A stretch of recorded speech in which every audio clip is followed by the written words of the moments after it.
Mother, tell your children not to walk my way. Tell your children not to hear my words, what they mean, what they say. Hello all, and this, of course, is the second video, new video for this current account, and this one is on the Divas. As most of you are probably aware, the WWE is getting ready to start up their beloved and most loved thing in the world, the Diva search, which I know we all care for and love, and dancing in the streets over that. So I thought I would come in and just explain my views on it. I hate the Diva search. I wish they would stop doing it, and here's why. Because who is it produced? The only decent person that has come from the Diva search, in my opinion, isn't even in the WWE anymore. She's in TNA. So why continue to do this? I think one of the problems is that they're not bringing in the right type of women.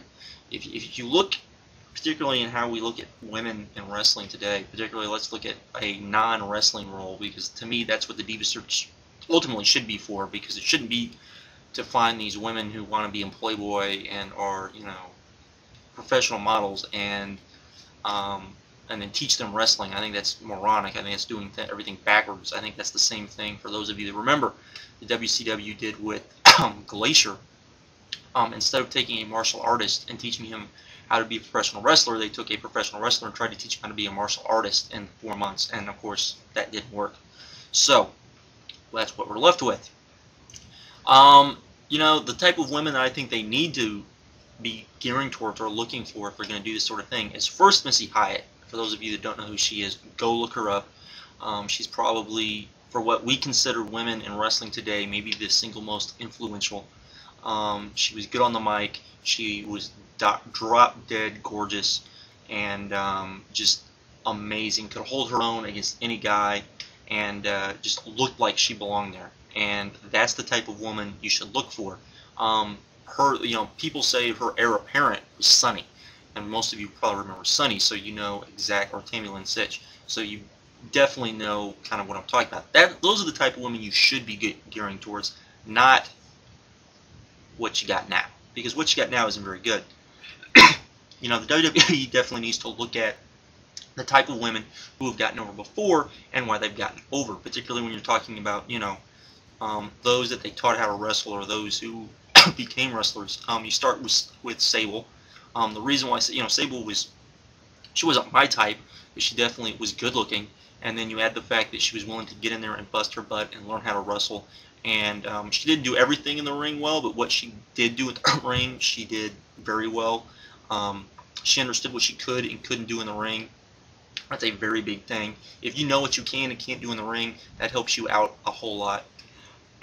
From there, I would say China. And I know a lot of you be like, hey, well, why are you bringing up China? Because she got over not only with men, because men saw her just as this big, you know, bruising woman who could get in there with any guy and looked legit, but also to the women who liked seeing the same thing. They liked seeing this big woman basically be able to step up and go toe-to-toe with any guy.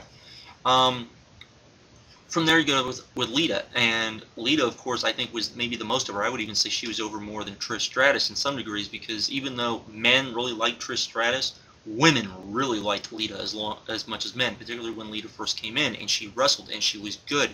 And this is somebody who, you know, came up during the ranks, same way as China, who came up through, you know, was trained how to wrestle, understood how to wrestle, understood the business. That's the biggest thing, is both of them understood the business, as did Sable from being around it because of her husband.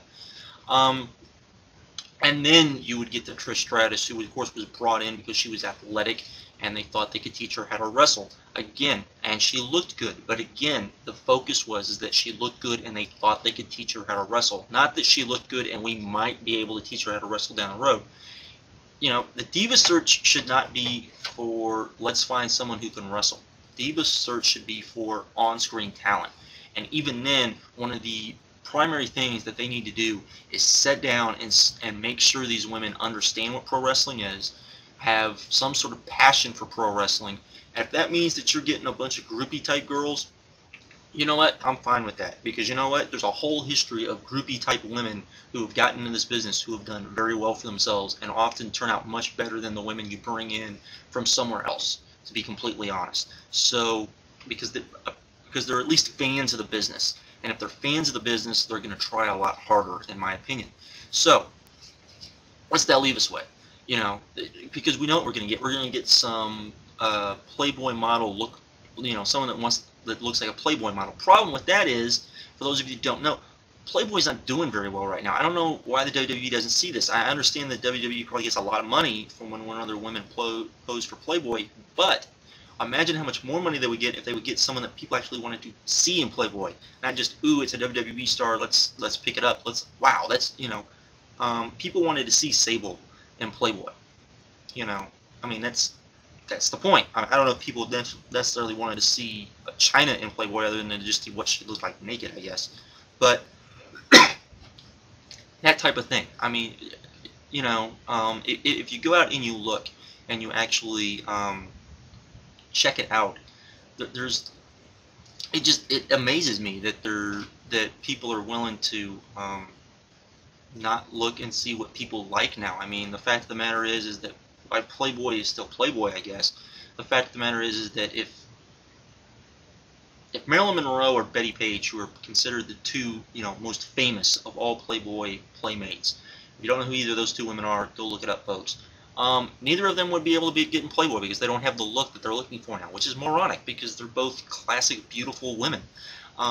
If you look at a page like Suicide Girls has gotten huge because they're doing what Playboy used to do, which was, you know, maybe you had women that, you know, have had some work done, but you have women that also didn't have work done. You have a variety of women, and the WWE needs to realize that you need a variety of women. You don't need a bunch of women all look alike and are basically just, you know, clones of each other, but maybe are different, you know, races. You know, it's very stupid in my opinion, and it's something that definitely I think they need to change because I don't think it works. You know, that they just don't seem to understand that. It just amazes me that they're willing to go to that length to find these women who just aren't very good. I mean, they fired Ariel, and I know most of you are like, I don't care about Ariel, but at least Ariel looked different. I mean, that was the big thing. And she could wrestle, and they never let her wrestle. They have Beth Phoenix that they bring up, what, every once in a blue moon to wrestle? She's one of the best women wrestlers they have under contract, but they have her stuck in OVW. There's other women that they have in OVW that are very good. They both look good, which is important. I'll admit, hey, looking good is important when you're talking about women wrestling. And the fact that they are good in the ring, too. It's moronic. They really need to come up with a better focus and realize that, hey, let's get women that are actually good in the ring, because if they're good in the ring, the people will like them, particularly if they look good. And then we'll get not only the men who are like, wow, look, it's a good-looking woman, you'll also get the women who, you know, cheered for China, cheered for Lita, cheered for, you know, Trish Stratus to some degree, because they were good in the ring and they could get in there and kick ass, and that's what women want to see. So, you know, you're spreading your fan base when you do that. So if you're going to really go for a women's division, make it a women's division. You know, there are lots of good-looking women in, you know, in the indies who can wrestle and wrestle very well. Just because maybe they wouldn't pose for Playboy or don't have that Playboy look, you know, or don't have double D's, doesn't mean you shouldn't hire them. It's a moronic and stupid statement, and for, you know, the WWE to think that that's the way things need to be just kind of shows in the direction that they're going, and that they're not listening to the fans, and they're not being progressive, and they don't have people in the organization that understand where the business is going and where society is going. And if they don't have that, then they are losing out, and they're not just realizing what needs to be done and what can be done, in my opinion. But that's just me. That's my little rant on the Diva search, which I wish they would do away with, because they're never going to find what they want. They would do much better of just, you know, finding a little groupie girl that they think, you know, would be good on the mic, and giving her the mic and letting her go out there, because at least she knows the businesses and understands kind of the business more than these women that are just going to bring off the street that all they're looking for is a paycheck and to get famous. And they don't know anything about the business. They don't want to learn anything about the business. We all know all that. This is it. I'm done.